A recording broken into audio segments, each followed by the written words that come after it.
من خودم رو هم معرفی کنم. من پریوش ارداقی نژاد هستم، مهندسی پزشکی خوندم و امروز با دوره اپراتوری لیزر موهای زائد در خدمتتون هستم.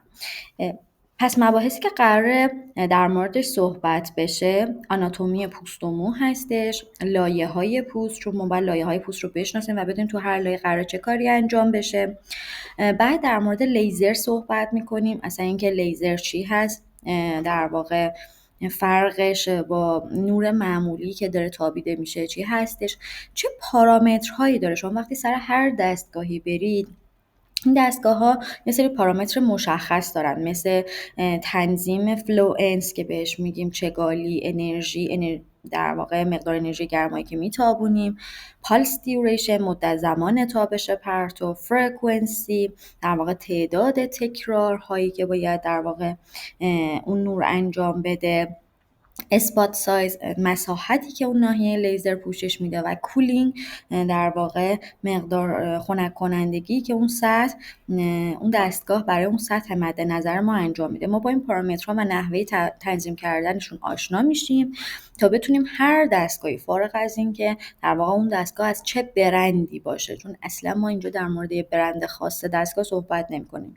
این تنظیمات رو همه دستگاه‌های موجود توی کل دنیا هستش و اگه ما این تنظیمات رو بلد باشیم با هر دستگاهی که در واقع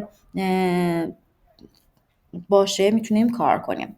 خانم خب بسیار هم عالی آقای استاد، متشکرم از شما. پس شما 2 نفر هستید دیگه، به هر حال با یه گوشی میتونید صحبت کنید. پس کل دستگاه‌هایی که توی دنیا هستن رو اگر ما این تنظیمات رو بلد باشیم میتونیم باهاشون کار کنیم.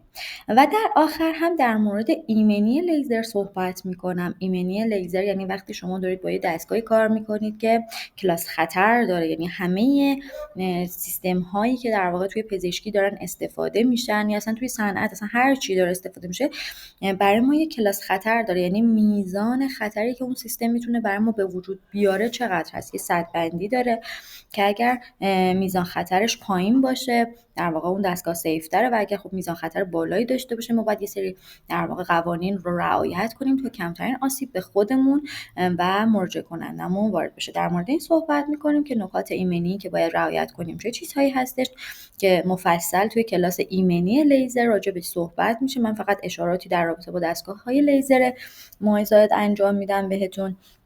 و بعد در مورد انواع دستگاه‌هایی که توی بازار موجود هستن، در واقع شما دستگاه‌های مختلف رو با برندهای مختلف توی بازار می‌بینید. باید بدونید تفاوت این دستگاه چی هستش که قیمت‌هایی بین 400 میلیون الی 2 میلیارد 6 میلیارد پول دستگاه هست. من در مورد تفاوت این دستگاه‌ها و چرا این دستگاه با هم که اختلاف قیمت هم دارن انقدر صحبت می‌کنم و در آخر هم اگر سوالی هست من در خدمتتون هستم. ما حتما بریک خواهیم داشت یا آنتراک خواهیم داشت. هر مبحثی رو که تموم میکنم یه در واقع آنتراک میدم که بریم و برگردیم. موقع آنتراک نیاز نیستش که در واقع از کلاس خارج بشید، فقط داخل کلاس بمونید. من میکروفونم رو خاموش میکنم و مجدد دوباره برمیگردم. دوستان با توجه به اینکه در واقع دامنه .ir هست، یعنی دامنه ایران هست، اصلا نیازی نیست فیلتر شکن روشن کنید. شما با همون اینترنت معمولیتون میتونید از اول تا آخر داخل کلاس بمونید. فقط حواستون باشه اگر با گوشی وصل شدید و داخل کلاس هستید، با توجه به اینکه گوشیتون زنگ بخوره اینترنتتون قطع میشه. پس مشکل از ما نمیشه، مشکل از سمت شما میشه که در واقع گوشیتون زنگ میخوره و اینترنتتون قطع میشه. من پیشنهاد میدم با یه در واقع موبایل یا لپتاپی وصل بشید که به وای فای وصل باشه، که وای فایه که خب زنگ نمیخوره دیگه. اون وقت از این طریق میتونید در واقع دائم سر کلاس باشید. من اینجا اینترنتم رو کامل میبینم، اگه اینترنتم ضعیف بشه حواسم هستش و مجدد کلاس رو میگم. اگر احساس کردی وسط کلاس صدا قطع و وصل میشه خارج بشید و مجدد وارد بشید. دوستان اگر میخواید کلاس رو ضبط کنید میتونید دکمه ضبط از بالای گوشیتون، حالا اندروید یا آی او اس اگه باشه، از اون بالا در واقع صفحتون رو که میکشید پایین یه سری آیتم ها داره، آیتم ریکورد داره یا ضبط در واقع ضبط داره، میتونید بزنید و کل کلاس رو برای خودتون در واقع فیلم برداری کنید و داشته باشید، ریکورد کنید و داشته باشید. دوستانمون هم توی گروه‌های تلگراممون ادتون میکنن که اگر در واقع یه قسمتی از کلاس رو از دست دادید فیلم دوره ها رو داشته باشید، ولی با توجه به سرعت اینترنت و اینکه این فیلم ها داخل تلگرام هست ممکنه دسترسیتون بهش خیلی دیر انجام بشه. پس تا میتونید کلاس رو ضبط کنید، حالا با یه گوشی دیگه که در واقع صدای من رو هم داشته باشید یا با ریکورد خود گوشی. اگر سوالی نیست کلاس رو شروع کنیم. برای من اینجا میتونید تایپ کنید کلاس رو شروع کنیم. خب پس قرار شد در مورد اول آناتومی پوست و مو صحبت کنیم. سلامت بشید. دوستان این آقایی که میبینید دست در واقع پوست رو دستش گرفته میخواد یه در واقع چیز مهم رو به همون بگه. میخواد در مورد این صحبت کنه که مساحت پوست در افراد مختلف متفاوت هست. یک نفر در واقع مقدار پوستی که بدنش رو میپوشونه از فرد دیگه‌ای کمتر هست. علتهای مختلف داره. علتش این هستش که یک نفر قد بلنده، یک نفر چاقه، یک نفر لاغره. پس مقدار مساحتی که پوست بدن هر فرد رو میپوشونه متفاوت هست. دوستان پاورپوینت رو نمیبینید؟ دوستان پاورپوینتی که من سر در واقع تصویر انداختم نمیبینید شما؟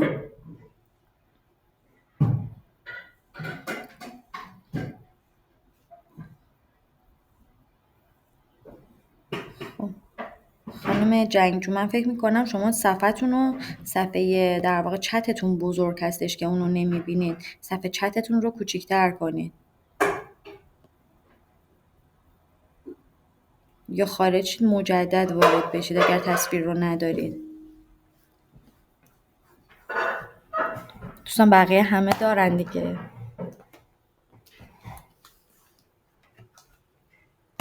پس خانم جنگجو میتونید خارج مجدد وارد بشید یا احتمالا صفحه چتتون بزرگه به خاطر همین تصویر رو نمیبینید.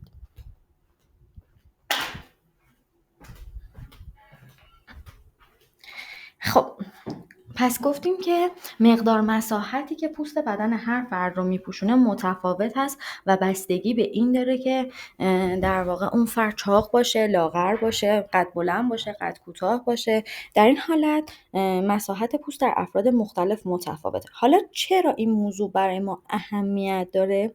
به این علت که وقتی شما دارید لیزر انجام میدید، وقتی دارید شات میزنید، تعداد شات های شما بستگی داره بستگی داره به این که در واقع مساحت پوست اون فرد چقدر باشه. اگه اون فرد مساحت پوستش کم باشه تعداد شات هایی که شما میزنید هم کمتر خواهد شد. اگر مساحت پوست زیادی داشته باشه خب شما تعداد شات بیشتری باید بزنید. این چرا اهمیت داره؟ دوستان توجه کنید روی دستگاه برای شما یه کانتر داره یا شمارنده. اون کانتر یا شمارنده به شما میگه که در واقع چه تعداد به اون دستگاه شات زدید و تعداد شات برای ما اهمیت داره. چرا؟ چون اون تعداد شات مصرفی شما محسوب میشه. دستگاه شما که به سرچشمه الهی وصل نیستش، یه تعداد نور مشخص رو تابش میکنه و از اون تعداد که تموم شد گذشت شما مجدد باید این سیستم رو شارژ کنید تا بتونید دوباره لیزر رو داشته باشید. حالا این یعنی چی؟ وقتی شما میخواید یه دستگاه خریداری کنید از فروشنده میپرسید این دستگاه چه تعداد شات میزنه. یه دستگاه 10 میلیون شات میزنه، یه دستگاه 20 میلیون شات میزنه، یه دستگاه 30 میلیون شات میزنه، 100 میلیون شات میزنه. پس تعداد شاتی که در واقع شما در مرحله اول وقتی دستگاه رو میخرید یا به عنوان اپراتور دارید محدود هست و باید حواستون باشه اگر شما تنظیماتتون رو دقیق انجام بدید، مثل تنظیم انرژی و همون چیزهایی که قرار در آینده در مورد صحبت کنیم، اون وقت شما تعداد شات بهینه میزنید روی پوست هر فرد، یک بار تو هر ناحیه شات میزنید و بیشترین افیکیسی اثردهی رو دارید. در اون صورت هستش که در واقع شما مصرفیتون دیرتر تمام میشه و میتونید سود بیشتری کنید و قطعا با کلینیک های مختلف که تماس گرفتید قبلش که اصلا بخواید وارد این بشید و برای خودتون می‌خواستید کار انجام بدید، کلینیک میگفته بیا ببینمت، یا مثلا توتال بادیمون انقدر هزینهش، فول بادیمون انقدر، نمیدونم نوک پات و فلان جا انقدر. این دقیقاً هزینهش متفاوت بود به این علت که مساحت پوست در افراد مختلف متفاوت بود و اگه یک نفری که مثلا لاغر بود و قد کوتاه بود برای شات می‌زدیم با یک نفر که چاق و قد بلند بود برای شات می‌زدیم متفاوت بود. نشه هزینه‌های ما هم برای اون فردی که چاق و قد بلند بود بیشتر میشد. پس در نتیجه ما هم باید هزینه بیشتری ازش میگرفتیم. این از این. پس تعداد شات هایی که شما میزنید بستگی داره مساحت پوست ناحیه مورد درمانتون. نکته بعدی این هستش که دوستان ضخامت پوست تو قسمت های مختلف بدن با همدیگه متفاوته. اینطوری نیستش که مثلا ما یه انرژی رو تنظیم کنیم و برای کل بدن بخوایم این رو انجام بدیم، این انرژی گرمایی رو تو همه نقاط بدن به یک مقدار ثابت وارد کنیم. قسمت‌های مختلف بدن ضخامت پوست متفاوت دارن و باید متناسب با ضخامت پوست ناحیه‌ای که دارید میزنید تنظیماتتون رو انجام بدید. یعنی مثلا اگه شما دارید تو ناحیه صورت کار میکنید، ضخامت پوست صورت خیلی خیلی کمتر هست از ضخامت پوست پا یا از ضخامت پوست شکم یا از ضخامت پوست دست. پس مقدار انرژی گرمایی که شما باید وارد کنید تو نقاطی که تو قسمت هایی که تو ناحیه هایی که ضخامت پوست کمتری داره بسیار کمتر خواهد بود نسبت به ناحیه هایی که ضخامت پوست اون قسمت ها بیشتر هست. ضخامت پوست یه عددی بین 5 میلیمتر تا 5 دهم میلیمتر تا 3 میلیمتر هستش. 5 دهم میلیمتر تا 3 میلیمتر هست. پس شما باید متناسب با در واقع ضخامت پوست ناحیه تحت درمانتون بیاید اون تنظیماتتون رو انجام بدید. حالا بریم داخل در واقع خود فانکشن های پوست. در واقع پوست چه کارهایی برای بدن ما انجام میده. ببینید پوست یه شیلد یا یه حفاظت بسیار بسیار مهم از بدنمون انجام میده. از ورود عوامل بیماریزا و میکروب ها به بدنمون جلوگیری میکنه. آب رو داخل بدنمون جابجا میکنه، دمای بدنمون رو تنظیم میکنه و همینطور یه سنسور بسیار مهم، یه حسگر بسیار مهم در برابر فشار، درد و در واقع دما هستش. اینکه یک نفر ما رو تاچ میکنه، در واقع لمس میکنه، یک نفر اگه دردی بهمون وارد میکنه، مثلا دردی به بدنمون وارد میشه، از طریق پوست همه اینها منتقل میشه و نور خورشید رو میگیره و داخل بدن تبدیل به ویتامین دی میکنه. پس نکته بسیار بسیار مهم این هستش که مراجعه کننده شما با پوست سالم که میاد با پوست سالم هم باید بره، ولی اینکه چند جلسه اول اصلا با جوابی نگیر از اون لیزری که داره انجام میده. چرا؟ چون اگر شما مراجعه کنندتون جلسه اول جواب نگیره، جلسه دوم جواب نگیره، شما میگید هنوز طول درمانتون تکمیل نشده. ولی اگر مراجعه کنندتون بسوزه دیگه به شما مراجعه نمیکنه و همینطور فقط اون مراجعه کننده میدونه که داره این پوست زیبایی بدنش هستش، داره میاد پوستش رو قشنگتر کنه، ولی اگه شما پوستش رو بسوزونید در واقع دارید به این عملکردهایی که پوست برای بدن داره انجام میده آسیب وارد میکنید، دارید سطح دفاعی بدنش رو میشکنید، دارید باعث میشید که آب از بدنش خارج بشه و آب زیادی رو از دست بده و همینطور عوامل مختلف دیگه. پس مهم اینه که مراجعه کننده من با پوست سالم که میاد با پوست سالم هم بره، ولی اینکه چند جلسه اول جواب نگیره. بریم داخل پوست بشیم. پوست ما از قسمت‌های مختلف تشکیل شده. پوست ما از 3 لایه اصلی تشکیل شده. لایه‌های پوست. میریم داخل لایه‌های پوست ببینیم اینها در واقع چه تفاوت‌هایی با همدیگه دارن.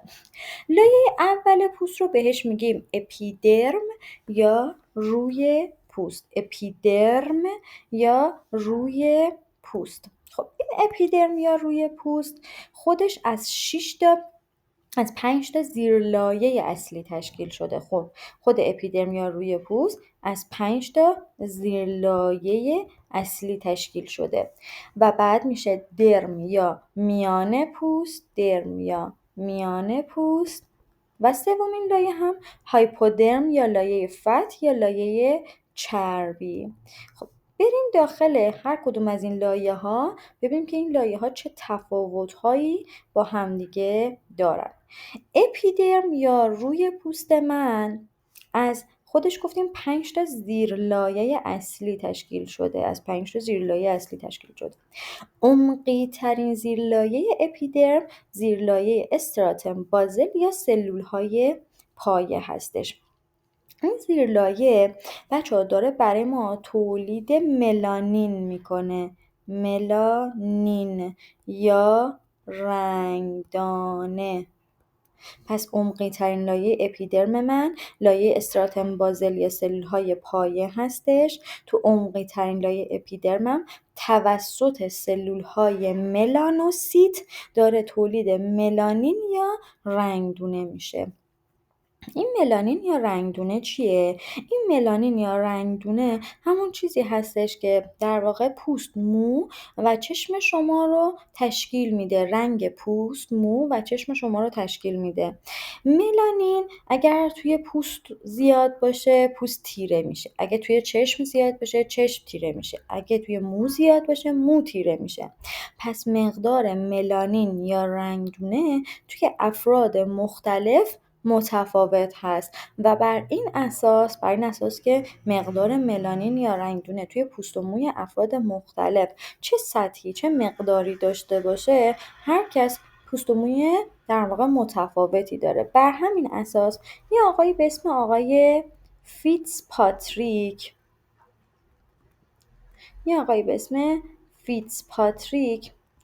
این رو هم خیلی میشنوید توی در واقع کلینیک ها، اومد گفت ما 6 نوع اسکین تایپ داریم. در واقع 6 نوع طبقه بندی پوستی داریم. اسکین یعنی پوست، تایپ هم یعنی نوع. گفت ما 6 نوع طبقه بندی پوستی داریم.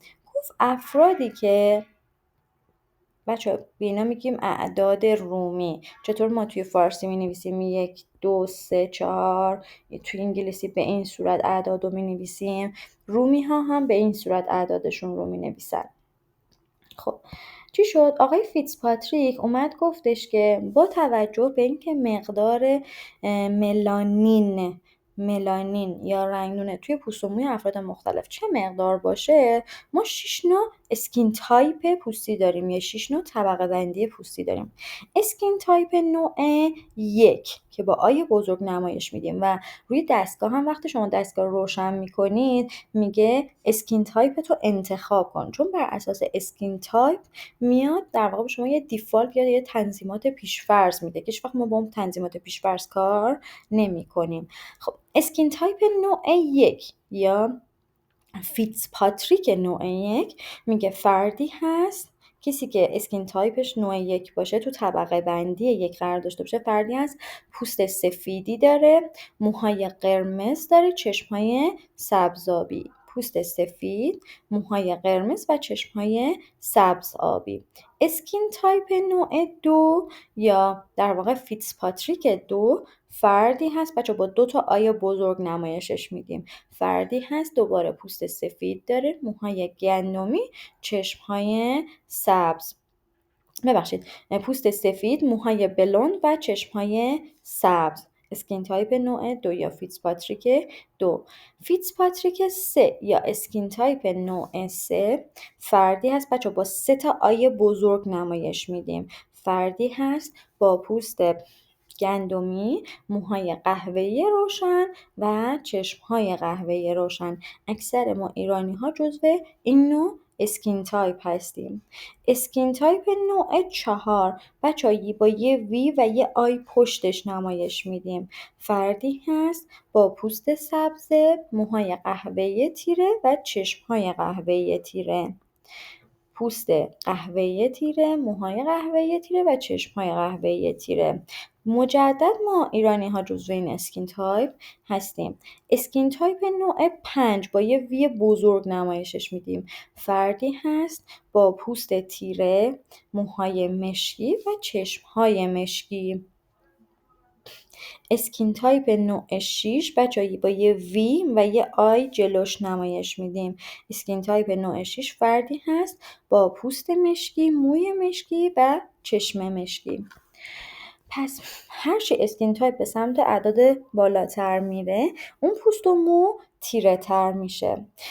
تمام دستگاه‌های لیزری که توی دنیا وجود دارن برای کار حذف موهای زائد بر اساس جذب ملانین دارن کار انجام میدن. یعنی چی؟ هر جا رنگ دونه دیدن میان انرژی گرمای خودشون رو اونجا تخلیه میکنن. یعنی رنگ دونه مساویه با تخلیه انرژی گرمایی تو اون ناحیه.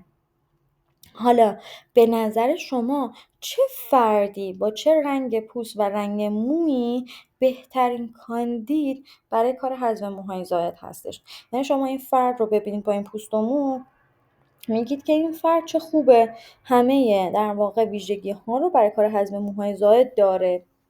با توجه به صحبت های من شما بفرمایید به نظرتون چه فردی گروه آخر، یعنی هم پوست تیره باشه هم مو تیره باشه؟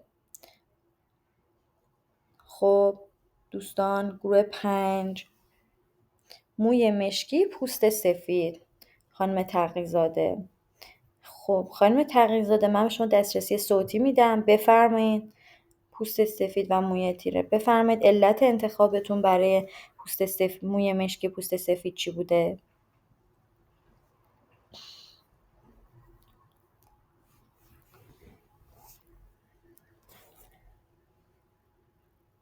خانم تقی‌زاده بفرمایید، میکروفونتون فعاله. به نظرم چون ملانین کمتره، احتمال آسیب به سوختگی کمتر میشه. بله، و مو هم مشکیه و بیشتر ملانین رو داره. بسیار همالی، ممنون شما. همینطور که خانم تقی‌زاده هم گفتن دقیقا همینطوره دوستان. پوست سفید ملانین نداره، در نتیجه هیچ انرژی گرمایی رو به خودش جذب نمیکنه، در نتیجه پوست آسیب نمیبینه و مو مشکیه. مو مشکیه، تمام انرژی گرمایی رو به خودش جذب میکنه و باعث میشه که در واقع اون ملانینا، اون انرژی گرمایی به فولیکول مو برسه و فولیکول مو رو از بین ببره. پس اگه پوستم تیره باشه، اون وقت این انرژی گرمایی روی سطح پوست تخلیه میشه و باعث میشه پوست بسوزه و این بده. خب ما میخوایم مو آسیب ببینه و مو از بین بره، پس پوست باید سفید باشه تا آسیب حرارتی نبینه و مو باید تیره باشه تا بیشترین آسیب حرارتی به مو وارد بشه و مو از بین بره. پس هر چقدر پوست سفیدتر و مو تیره تر باشه، اون فرد کاندید بهتری برای لیزر ما هستش. چون گفتیم که تمام دستگاه‌های موجود توی دنیا، تمام لیزرهای موجود توی دنیا بر این اساس کار میکنن که هر جا ملانین یا رنگ دونه دیدن بیان انرژی گرمای خودشون رو اونجا تخلیه کنن و ما میخوایم مو رو از بین ببریم، پوست رو نمیخوایم از بین ببریم. پس اگه پوست سفید باشه و مو تیره، ما در واقع بهترین کار رو میتونیم انجام بدیم. آیا اگه فردی پوست تیره داشت، موهاش هم تیره بود، این رو رد میکنیم بره؟ نه، تنظیماتمون رو باید طوری انجام بدیم که کمترین آسیب حرارتی به پوست تیره وارد بشه. پس رد نمی کنیم بره.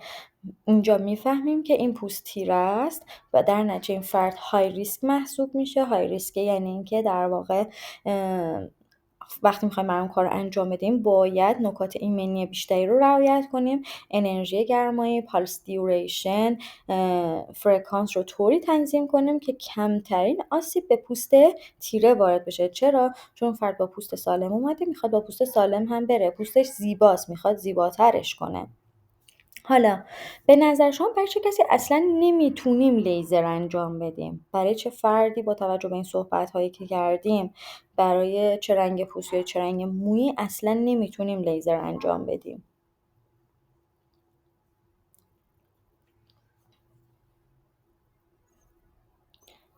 گروه 6 نه دیگه، همین الان گفتیم خانم نقیلو، گفتیم که برای گروه 6 هم میتونیم، یعنی پوست سفید، پوست مشکی با موی مشکی هم میتونیم لیزر انجام بدیم، ولی باید حواسمون باشه که تنظیمات رو طوری انجام بدیم که کمترین آسیب به پوست در واقع تیره وارد بشه. خانم جنگجو میگن پوست تیره و موی سفید. خانم جنگجو، من به شما دسترسی صوتی دادم، بفرمایید علت انتخابتون چی بوده؟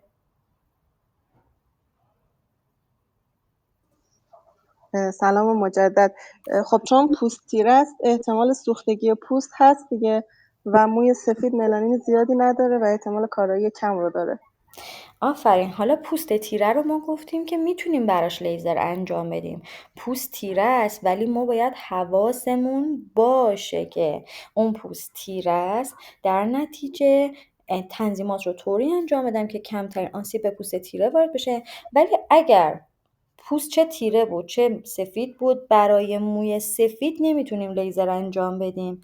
دقیقا همونطور که گفتید موی سفید ملانینی نداره تا بخواد بیاد انرژی گرمایی رو به خودش جذب کنه. مرسی از شما. خب دوستمونم گفتن دقیقا همینطوره بچه‌ها، پوست تیره یا سفید باشه فرقی نداره، برای موی سفید نمیتونیم لیزر انجام بدیم. چرا؟ چون موی سفید هیچ ملانینی نداره تا بخواد انرژی گرمایی رو به خودش جذب کنه. در نتیجه ما برای موی سفید روی هر پوستی نمیتونیم لیزر انجام بدیم. برای موی سفید باید از یه سیستم دیگه‌ای به اسم الکترولیز استفاده کنیم. الکترولیز که الکترولیز لیزر نیست، یه دستگاه خیلی کوچیکه که با استفاده از جریان الکتریکی، یه سوزنی داره، با جریان الکتریکی میاد از طریق این سوزن گرما رو به داخل بافت منتقل میکنه و مثل لیزر نیست که یه مساحت رو پوشش بده. شما دونه دونه با این سوزن الکترولیز باید وارد اون ناحیه‌ای که موی سفید داره بشید تا بتونید موی سفید رو بسوزونید و از بین ببرید. کار بسیار زمانبری هستش و میخورده در واقع درد بیشتری داره نسبت به لیزر. از طرف دیگه هم ساید افکت یا اثرات جانبیش بیشتره. پس این از این بچه خیلی مهمه ها. و نکته بعدی که در مورد اسکین تایپ باید بدونید این هستش که دوستان تنظیماتتون باید بر اساس همون ناحیه‌ای که دارید میزنید باشه. یعنی وقتی شما داری پا رو لیزر انجام میدی باید نگاه کنید ضخامت پوست پا چقدر هست، رنگ پوست پا چقدر هستش. یعنی نگاه نکنید مثلا کل بدن سفیده یا مثلا کل بدن تیره است، هر ناحیه که رسیدی همون چیز بر اساس این کل بدن کار انجام بدی. نه، تنظیماتتون باید ناحیه به ناحیه تغییر کنه، مگر اینکه ضخامت پوست یا رنگ پوست تو ناحیه با ناحیه قبلی تفاوتی نداشته باشه. پس شما تنظیماتتون باید بر اساس رنگ پوست ناحیه تحت درمان و ضخامت پوست ناحیه تحت درمان تغییر کنه. یعنی وقتی شما داری مثلا روی پا کار انجام میدی، رسیدی به صورت، قطعا ضخامت پوست صورت کمتره، رنگ پوست صورت ممکنه روشن‌تر یا تیره تر باشه. پس شما باید تنظیماتت رو بر اساس پوست صورت تغییر بدیم. تو ناحیه بیکینی، تو ناحیه اکسیلاری، تو ناحیه پوبیس، تو ناحیه آقایون، تناسلی آقایون، اینها همه باید تنظیماتش تغییر کنه. چرا؟ چون پوست نازکتر هست، پوست تیره تر هستش. پس باید ناحیه به ناحیه تنظیماتت رو تغییر بدی. بر چه اساس تغییر بدی؟ بر اساس رنگ پوست ناحیه تحت درمانت و ضخامت پوست ناحیه تحت درمانت. اگر اینطوری تنظیماتت رو انجام بدی مراجعه کنندت بیشترین نتیجه رو خواهد گرفت. خب یه نکته دیگه، این آیتم ها منظورتون کدوم آیتم هاست؟ که تنظیم انرژی، منظورتون کدوم آیتم هاست خانم؟ بذارید من بهتون بر نواحی مختلف. بله، بر نواحی مختلف. نه، شما ببینید یه تنظیمات کلی دارید که شما باید اون تنظیمات رو برای نواحی مختلف تغییر بدید. یعنی شما روی دستگاه چی داری؟ روی دستگاه فلوئنس داری، پالس دیوریشن داری، فرکانس داری، اسپات سایز داری. این رو باید بر اساس نواحی مختلف تغییر بدی. اینطوریه. حالا خواهش میکنم. قسمت دوم یا زیرلایه دوم تو لایه اپیدرم میشه لایه اسپینوزوم یا سلول های در واقع خاردار. این سلول ها بچه ها تو این لایه، تو لایه اسپینوزوم یا سلول های خاردار، ما یه سری سلول داریم به اسم سلول های لانگرهانز. گفتیم که مهمترین سد دفاعی بدن پوسته. این سلول های لانگرهانز دارن در برابر عوامل بیماریزا و میکروب از پوستمون دفاع میکنن، همراه با کراتینوسیت هایی که ما تو این لایه داریم. کراتینوسیت ها هم مانع از خروج آب از بدنمون